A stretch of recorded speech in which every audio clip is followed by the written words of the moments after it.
From the Fathead Studio in Speedway, Indiana, this is The Skinny. Maybe I need to start in the trash truck business. Don't rule it out. So my body holds about 11 units of blood, the average human body, guy my size, and I had 22 units put in because I had 2 full oil changes. He's airborne, and then I'm above him. Inverted. All at the same time. Yeah, you're just like, wow, that's a wild picture.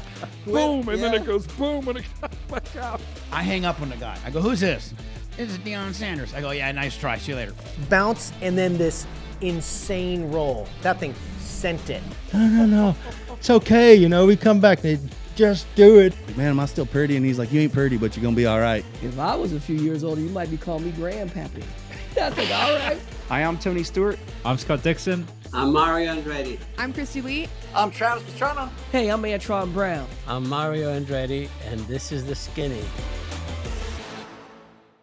Welcome, ladies and gentlemen, to The Skinny. I can't stress enough. I know we mentioned it a number of times, but the month of May here is very special. I'm Ken Stout. That's Rico Elmore. And yes, that is legendary Mario Andretti. We also have Julie Natus in the studio with us, and of course, the track dude, Michael Young, who is running the controls as always.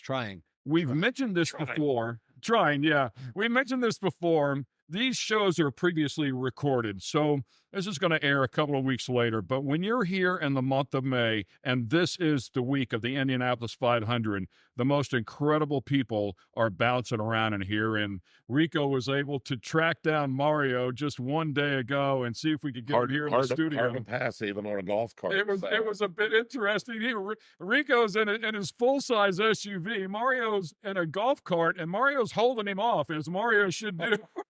Oh, he was drafting me, and then trying to pass me. So I was wiggling around, and I think I did my job. Yeah. I say that your name transcends all sports, stick and ball sports, motorsports. You are a household name. You're part of the American culture at this point. I mean, people use your names like, who do you think you are? Mario Andretti, because somebody's driving fast. I'm not sure they even know what you do or have done, but man, could you have ever envisioned your name being at the level it is in this country? Well, for sure. I mean, how could you ever, project anything or at least expect anything like this to happen? For me, I've been just blessed to have had a long career, and that's a blessing. Believe me, in itself, I take nothing for granted there. In the times where things were not a given, that you're going to be able to make it through, because I lost some of my best friends, and throughout the decades. And anyway, but the fact is that my ambition was to just to get a taste, all the top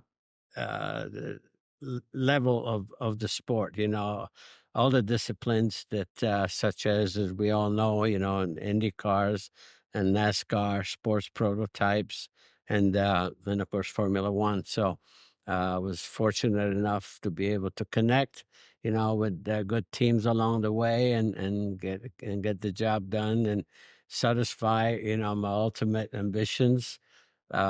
Because just like as I'm watching, a driver like Kyle Larson, for instance, we all, talking about it this year.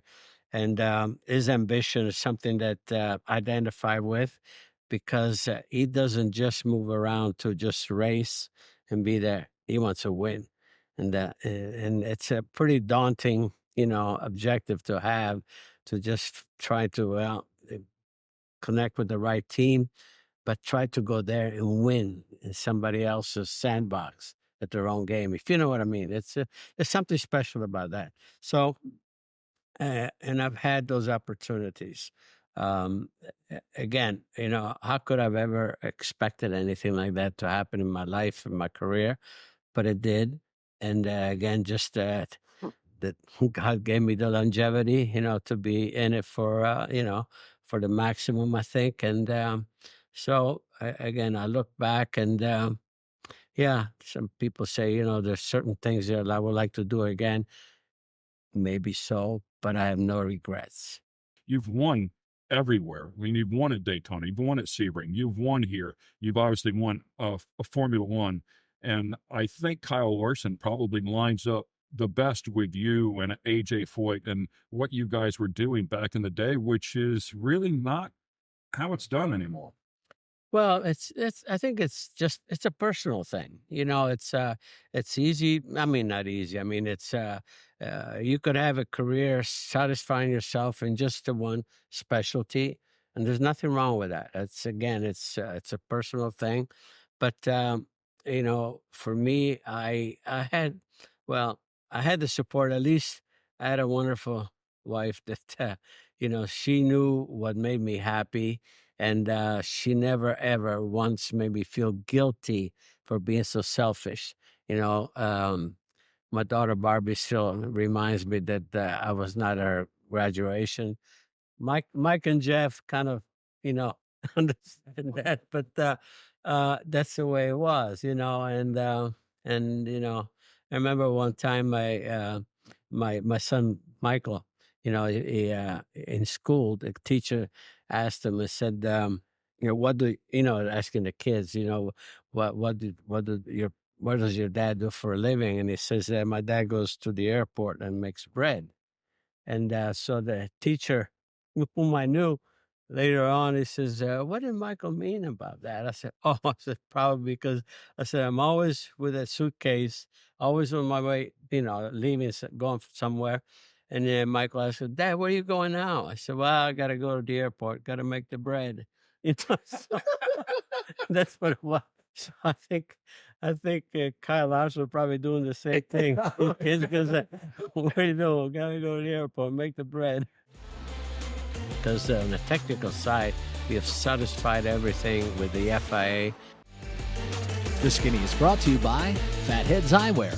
Fatheads Eyewear, hardcore since '04. And American Coach. Innovation is our life force.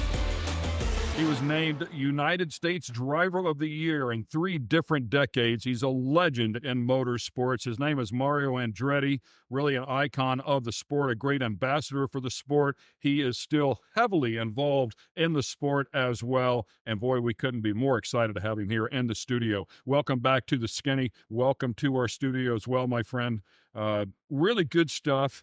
And as we have you in here, I'd be remiss if I didn't bring this up at some point in time during the show. But you guys, whenever I say you guys, talking about Andretti Autosport, your son Michael, who's at the tip of the spear there for this company, are in the middle of I don't want to say a vicious battle, but vicious negotiations to try and become part of the F1 teams. Can you touch on any of that? Well, what I can say at this point that we're just trying to get for them to tell them exactly what we need to do on the commercial side, because on the technical side we have satisfied everything with the FIA. I mean, it was a long process over like almost 9 months, and everything is fine there. I mean, we've produced more than even needed, and we're coming in with the biggest auto manufacturer in the United States, General Motors, with the Cadillac brand and so forth. And on the commercial side, there's some demands that we know what they are, as far as the agreements in place, but they haven't told us if that's enough, and that's a stumbling block. And so I don't know. I mean, I can go on and on, but at this point, I'm just staying very positive, because we feel that we can satisfy everything that's in place now, even on the commercial side, and I hope they accept that. Has it been a bigger task than you ever thought it would be? I never, ever, ever thought that it would be like this. And I mean, we have a U.S. company, American company, Liberty Media, that owns the commercial side of Formula One, and they're the ones that are, not being very forthcoming. But having a full-fledged American team join a series that's blossoming in the United States, by having right now 3 Formula One races here, with Miami and Coda and Austin and Las Vegas, and I think it's got to would have to be something good for the American fans, even to follow such an international series, which is, I always say Formula One is like the Olympics of motorsports, and there's a lot of pride involved. And I thought I would like to think there would be a plus to have a full-fledged American team again in Formula One. And anyway, so everything is in place, and we have not stopped. We've been going at it, like I said, with at pace. Feeling that we're doing our part. To earn our way in. We're not looking for any favors. So I hope that proper thinking will prevail ultimately. I think you guys will get it done. I've watched what Cadillac's doing. I've watched what the partnership that you guys have with everybody, and the facilities. The one in Fishers is going to rival any race shop I've ever seen in my life. I guess I would say. World-class stuff. It's a huge commitment, and again, we want to bring value, as they say, to the sport because of all the investment. And this investment is a long term. It's not just fly by, go in and out. And Mike, I'm so proud of Michael's ambition to just because he's covering every top discipline now. We're going part of any type of discipline in the world, basically.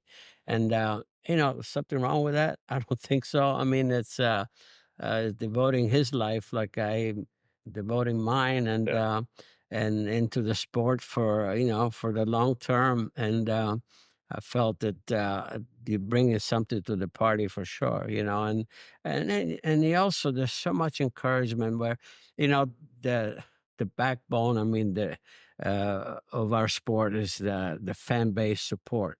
And it's been unbelievably positive on our side. And what's wrong with that? That's what we live by. I mean, that's what supports, everything, for the series. And so again, I don't know, tell me where the negative is. And I lost in one championship by 4 points and one by 7 points. Welcome back to the Fatheads Eyewear Studios. We're in Indianapolis, Indiana. It is Indianapolis 500 Race Week here, and we have one of the absolute best of all time in the studio with us. Mr. Mario Andretti has joined us here. It was a last-minute call. We appreciate his PR department helping us out and getting him in here as well. When we talk about your career, 4 championships in IndyCar, obviously a championship in Formula One, but 1969, ooh, I got goosebumps talking about it. 1969 was your year here in the month of May. What does the month of May mean to Mario Andretti? Well, that's the crown jewel of the series, obviously, just like the Daytona 500 is for NASCAR. I mean, it's the event that's got the tradition like no other motorsport event in the world. When you surpass we're already 108th running of the Indianapolis 500. So anyway, career-wise, it's got this, I don't even have to stress this, the incredible value that it has for a driver, for the teams, for everything. And again, it's we look forward to that event every year, as you can imagine. I mean, because it's never blasé. There's always something new, something to look forward to, and and the unpredictability is there, and so with so much at stake, obviously, you do everything possible, and you're among the best of the best, and you go for it, like you mentioned. In '69, though, looking back at that championship year was one of the most fulfilling championship years that I could have ever imagined, because first of all, the '69 race was my 5th running of that race, and only the 2nd time that I finished it, because I had already 2 championships, national championships in my wallet, if you will, in my pocket, and then here comes '69. It was most unlikely a situation for me even to go out and win it because of everything that was happening.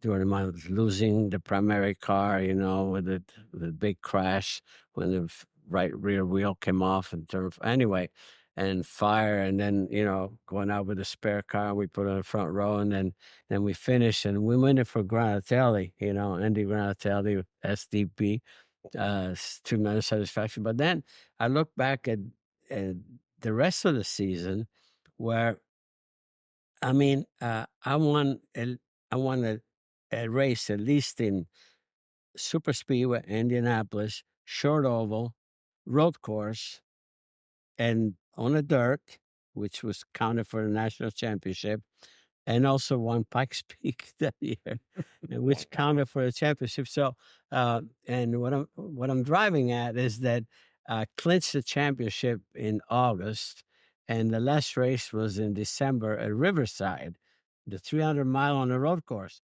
But 2 years before, I was leading the championship because I didn't have any points at Indianapolis because I dropped out early.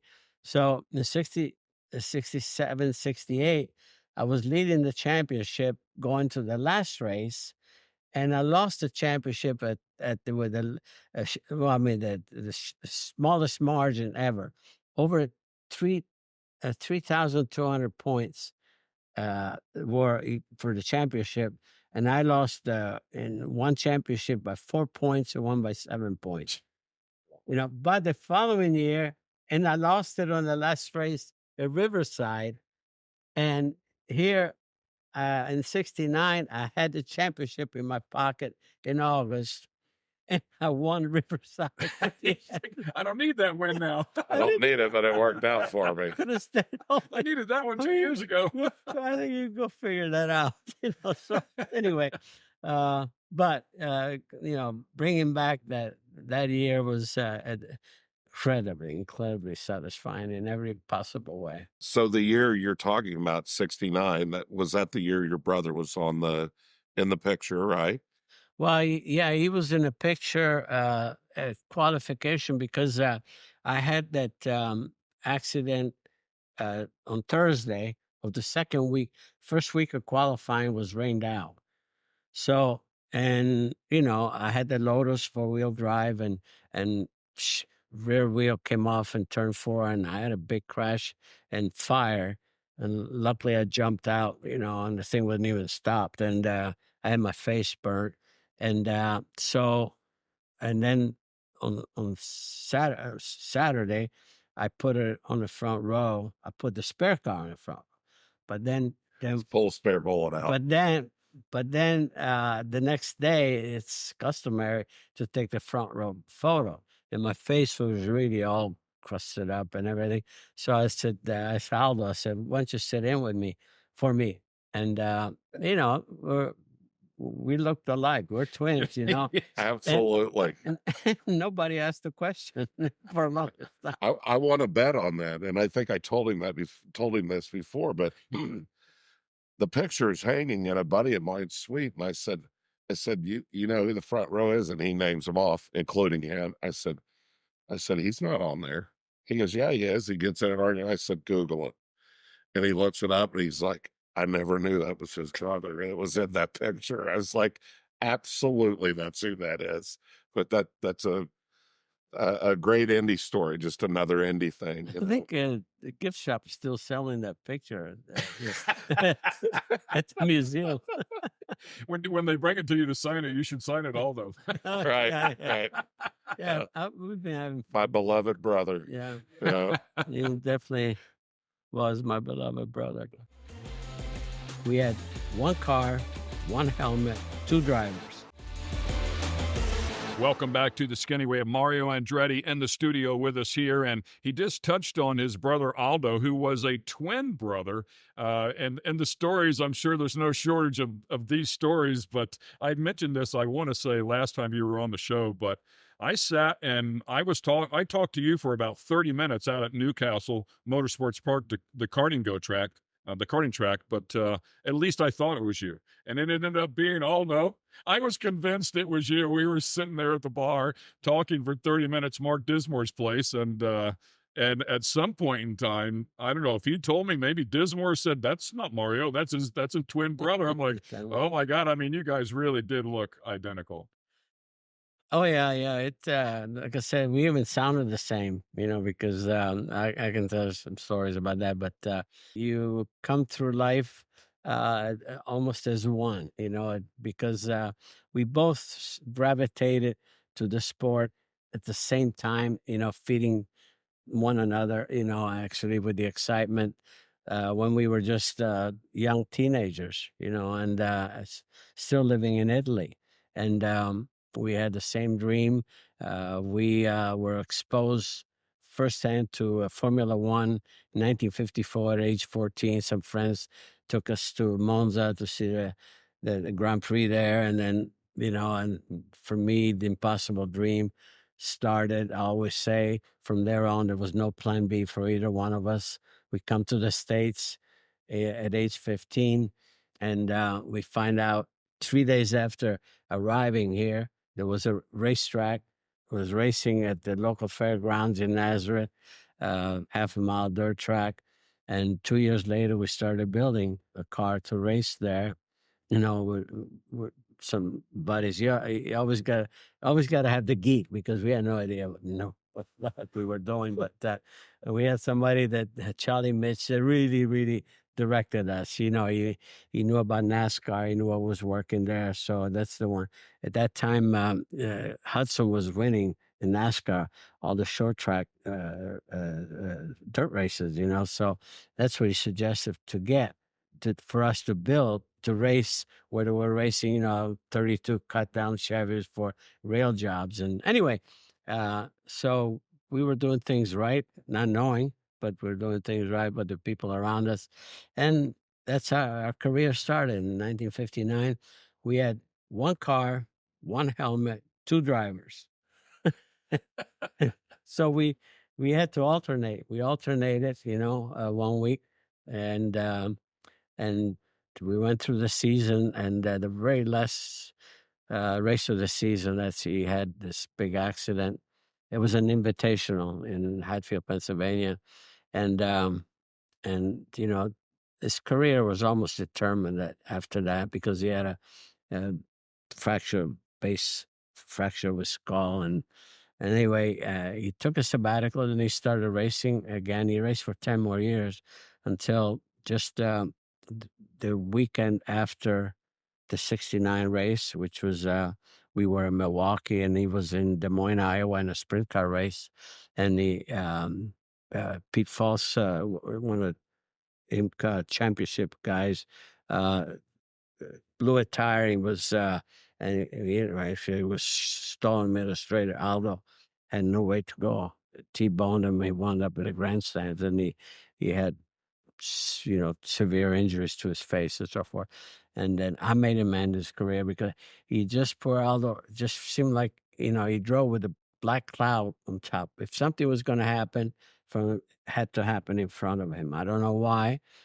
Me on the other side, I felt guilty that why isn't that happening to me? It's happening to him, So, and he had to retire at that point, and he was happy as a businessman after that. We had a Forrestal store right here on Crawfordville Road, and he ran that. Then he went on, but Aldo was incredibly supportive, me throughout, just in every possible way. Never felt like he was a victim. I was so encouraging. I figure, wow, I even appreciated that character. I'm not sure so I would have been the same, but and that was wonderful. As twins, we were one. We were good buddies. The stories that you guys have, and hearing you say that in 54, that you watched the F1 race and you migrated over here to the States. If we go back just a mere 6 years to 1948, your life was completely different. You guys were in a refugee camp, if I'm not mistaken. Yeah, we were in a refugee camp from 48 to 55. We were a product of the World War II. The area where I was born in the peninsula of Istria was became occupied by Yugoslavia. Italy lost the war; they lost that part of their territory, and we were in a refugee camp in our own country for 7.5 years. And my dad had the opportunity to come to the States. We had an uncle on my mother's side that suggested that, and he applied for a visa in 1952. 3 years later, a visa came through, and Dad says, we go to America for 5 years and maybe come back. And coming to America was, I say this a million times, and I repeat it, out of it, thought of a negative, and that was the most positive thing in our life. And we benefited from what they call the American dream. I'm true product of there's an example of the American dream. It's right here. We would never had the opportunity to pursue what we loved, the career that we loved, without coming over. So, yeah. I mean, this became a beautiful home. So that's how I learned to do standing starts in Formula One. The Skinny is brought to you by American Coach. American Coach, innovation is our life force. And Fatheads Eyewear. Fatheads Eyewear, hardcore since '04. You're looking at an absolute living legend. That is Mr. Mario Andretti, who has joined us here in the Fatheads Eyewear Studios. Welcome back to the Skinny. I'm Ken Stout, Rico Elmore, alongside the track dude running the controls. Jillian Adis, who takes care of our social media, is also here in the studio. Had a chance to meet Mario a little bit earlier, and of course, her credentials stand on their own as well. Great to have her part of the team, but you, my friend, are quite the story.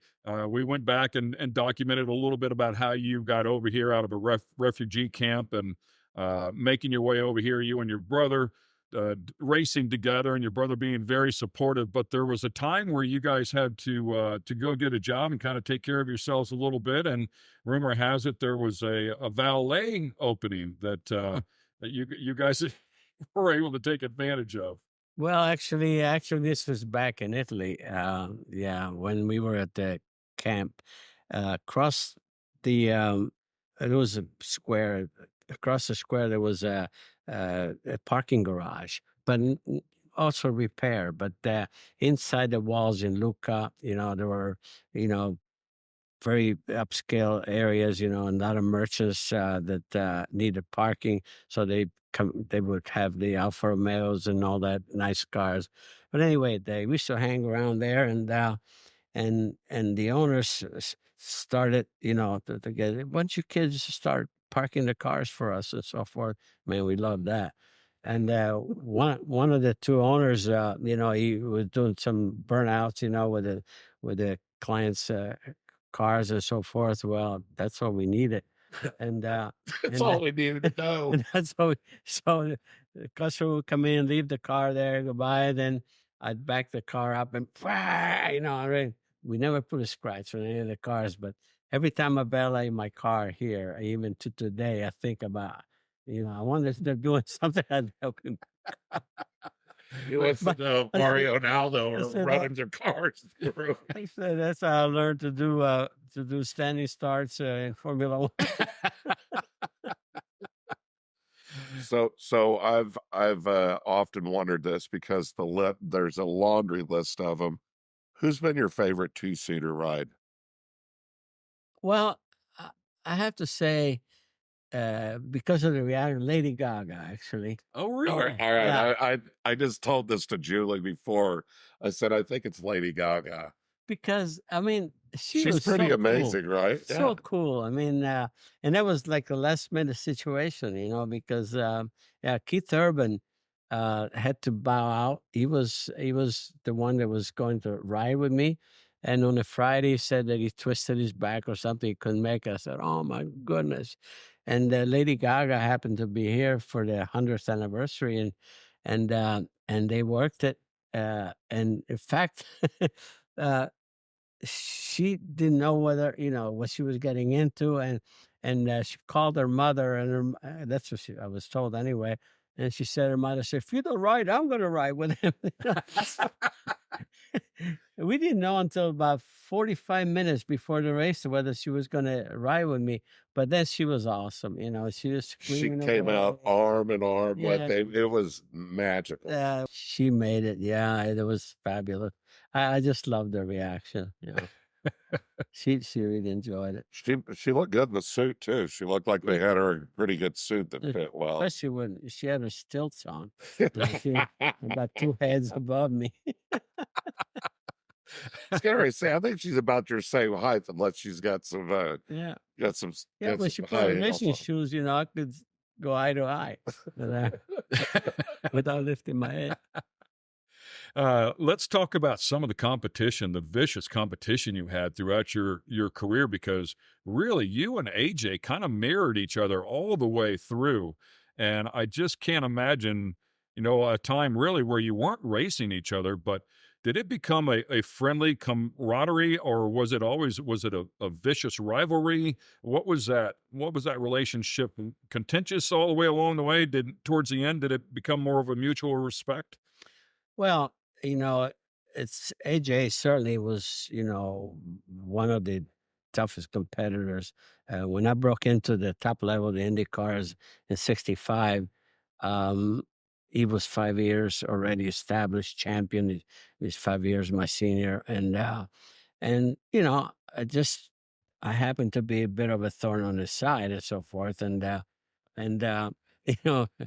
we had our moments, but ultimate respect. I think that's what prevailed, and it's amazing. We're really good friends now, of course.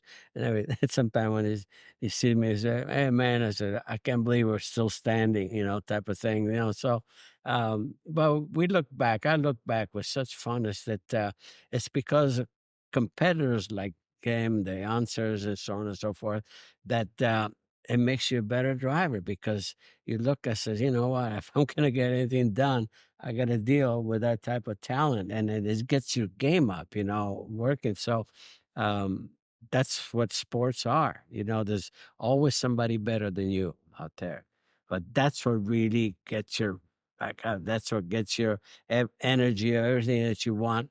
To just say, what if I can just be better than that individual, any given day. So that's the ultimate satisfaction that you get out of it. That's what makes you work as hard as you need to work, So that's the benefit. That's where you look at you think it's a negative. Oh yeah, well, so forth. So it doesn't, he or she, they don't like me, but you earn your way. You try to earn your way, earn their respect more than anything. And but that's the beautiful thing about competitive sports, and there's always somebody, in Formula One. When I broke into Formula One, the biggest satisfaction was in my first race. I put the car on pole. Who was next to me? Current world champion Jackie Stewart. Now, I was surprised, more surprised than anybody else, that actually happened, So, but you look back, those are the moments you live for. Want to get the skinny on other guests in different types of motorsports? Check out our YouTube page and get the skinny. Racer Magazine back in 1999 called him the greatest American racer ever. His name is Mario Andretti. He's joined us here in the studio on the Skinny. We've had a great show. He's loaded with wonderful stories all along the way. We were just talking about some of his competition coming up through his career, of course, and AJ Foyt being one of those. And do you remember the first time? Is there a moment with AJ? AJ's a feisty dude, even to this day. I mean, I can't imagine you guys racing. At some point in time, he probably wanted to come over and have a chat with you. Well, the first time that I couldn't believe it, I was on the front row with AJ Foyt, was in Du Quoin. I had been in sprint cars together, like in '64, several times, and we had a little bit of a battle in Allentown, so on and so forth. And when I won Salem and 100 lapper. He was in there, everybody else, all the top guys, McCluskey and everybody, Branson. But in a champ car, I was in the front row at Du Quoin, Illinois, and I figured, oh man, and I'm not going to tell you what Clint Bronner, my crew chief, told me. I'll tell you later, but and that was daunting. But you know what? I said, yeah, couldn't be any better. I mean, he was on pole, I was outside, but and I finished second to him anyway. So finished second to AJ Foyt was a great day. Believe me, even day, So again, we had our spats, but. All satisfying. I look back, no regrets whatsoever. It's all good, all positive. Was there ever a moment in your career where your butt told you more than a computer could ever tell, that you could feel and drive with the seat of your pants and really knew something was going to happen before technology knew? Well, it's about really involving yourself in every angle of it. To me, from the very beginning, I learned early that it's to my advantage to understand the dynamics of a race car, what makes it work, setups, whether it's on the dirt, or on a road course or anywhere, there's always, there's specific setups, and by doing that, you just learn to be able to really not just talk about, but even ask for specific changes when you do in a car. And I was very fortunate to be part of the testing that went on, early on when there was a Firestone and Goodyear tire war. We were testing all the time, thousands of miles. And that was so beneficial to me because I used to experiment with so many things.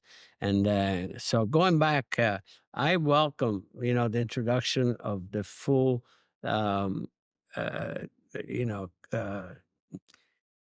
computerized world, back in the mid 80s. And I was actually one of the first ones to test in Michigan there, but having telemetry back to the pits and so forth, and putting an absolute number on deflections and all the things that before that were estimated. I welcome that. The only thing is, I wish I could have just kept it for myself. All of a sudden, everybody else will know that. Now they were all able to catch up. Some of the technical advantage that I thought I had just by knowing a little more on my own, but that served me well, serving to understand, even to identify, once we got into more aerodynamic aspect of the race car, identify, what to do. Not only, see, aerodynamics is a lot more powerful, but don't confuse that with the suspension dynamics. And so to be able to separate the two and marry the two, that's always, now with the computer, you have a lot more, information, if you will. But the beginning, like back in the 70s and so forth, when we were developing the ground effects, and then even learning how to really get the right reading in the wind tunnel. Like at the beginning, they were a static wind tunnel, and the ground effect, everything was coming back. It was not the real information you wanted. And then Colin Chapman finally, he developed a belt, a moving belt, and there were so many aspects, but I was part of all that, and that served me really well in setups. And so again, it's all about really knowing as much as possible to be able to help yourself. You were in my seat? Well, yeah, that was in a jelly bowl, The Skinny is brought to you by Fatheads Eyewear. Fatheads Eyewear, hardcore since '04. And American Coach, innovation is our life force. Welcome back to the Skinny. I'm Ken Stout. Rico Elmore sitting alongside, and yes, that is the legend, Mario Andretti. Great to have him in the studio with us here today and sharing a lot of stories. We've kind of been all over the world, as you might imagine, with this guy because he's covered the entire world and, of course, that worldwide name as well. I want to bring it back home here, month of May, Indianapolis. Do you recall what was going through your mind when you were out there? You had one of the most horrific crashes and you're up in the fence, cartwheeling around. Do you remember much about that day? Well, that's in 2003 when I was testing for my. Well, I remember, yeah, for sure. Thank goodness I remember. It was a odd situation in that sense, but the reason I was there in the car was because Tony Kanaan had an injury on his wrist at the race just before here in Indianapolis, and there was a question whether he could qualify the car. So Michael was just just thinking, who am I going to put? I can put somebody else in there, qualify the car, and then Tony could definitely drive it in the race, having to start last. So we were kicking this thing around. We had to be at home in the kitchen. My daughter said, Mike, why don't you put that in there? And he said, Dad, would you do it? I said, if I get a proper test, I said, I'll see whether, because I had been out of an Indy car for 9 years already, So anyway, it's an open test, everybody. And everything was really going well. And the very last, in fact, I was quickest by myself with no tow. And I wanted to put a big number. I always went for that, at the end of the day. And I caught, it was perfect tow with Kenny Brack in front of me. He blows the engine going into one, and he scattered everything. So what happened, this is the first time that we had the safe walls. And the safe wall, you have this wedge there that absorbs the energy, and one of those wedges jumped out, and it was laying in the middle of the track. And when I arrived there, I had no notice whatsoever because they don't have the communication during the tests that you have, during the race. So anyway, and this white piece in the middle of the track, I hit it, and it was perfect wedge, which dislodged me. And the car, as soon as it took attitude like this, it started flying. So it was up in the air. My exit on the telemetry was 222 miles an hour, out of turn one. And I felt this might be it.